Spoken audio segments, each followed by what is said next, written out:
Prior to settlement, Wadawurrung people, or the Barrabool mob as they were, used this creek as a travel route all the way from the Barrabool Hills through to Reedy Lake and Lake Wadawurrung. And that has been done for thousands of years.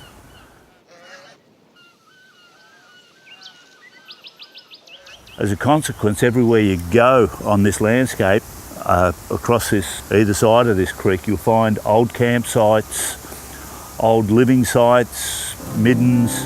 It's all here. One of the things we had was the bark off the wattle, which was used to collect tannin, right, in which we could tan our leathers. Now originally, when the settlers came out, the leather that they were using was very hard. To give you an idea, the Roman soldiers used it as armour.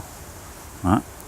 When they came out here, they found that Aboriginal people, we had leather that was very soft and supple, and they couldn't understand why, until somebody showed them how we did it using tannin from the wattle bark. And there were shipments of wattle bark going back to England. It revolutionised the industry because all of a sudden you could have soft leather. Food, there's some there. There's some in that gum tree. There's the wattle tree itself. It's got good food. But if you go along this creek further round, there's river mint bushes.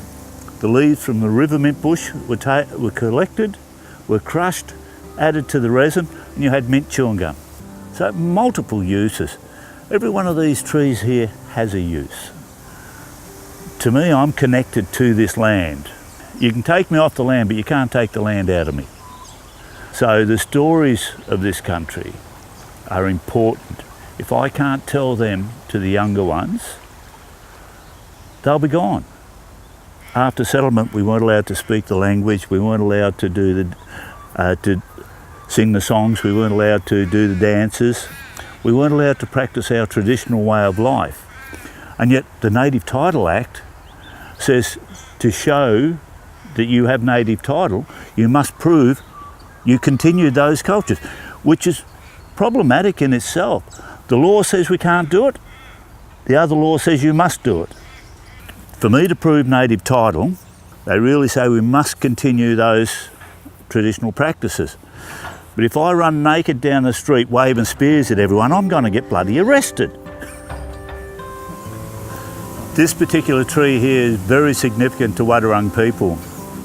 About 5 years ago, the government gave back to Wadawurrung people all the ancestral remains that had been sitting in museums for over 100 years. One of them was an 8-year-old girl, and we needed something to carry them out in. So we came down here to Stewart's Reserve. We knew this place was here, we knew this place was special, and we cut the bark out of this tree. We took it back, and over a campfire we oaked it up, painted it, and then the following morning took it into the museum. And then we escorted those 4 people out with full ceremony, with warriors at the front with spears to protect them. We then took them immediately down to just a little bit away from here and reburied them, put them back in the ground after 100 years. There's a tree on this country which tells Wadawurrung people a life story. That tree is a semi-parasitic tree. It means the seeds must lie next to the root of another tree to germinate. And it shares its nutrients from that tree, so the stronger that tree grows, the stronger the other one grows. That tells Wadawurrung people that we can't live by ourselves. We can't survive by ourselves. We need someone to lean on. We need someone to walk beside us. Everyone needs someone to walk with them on that journey of survival.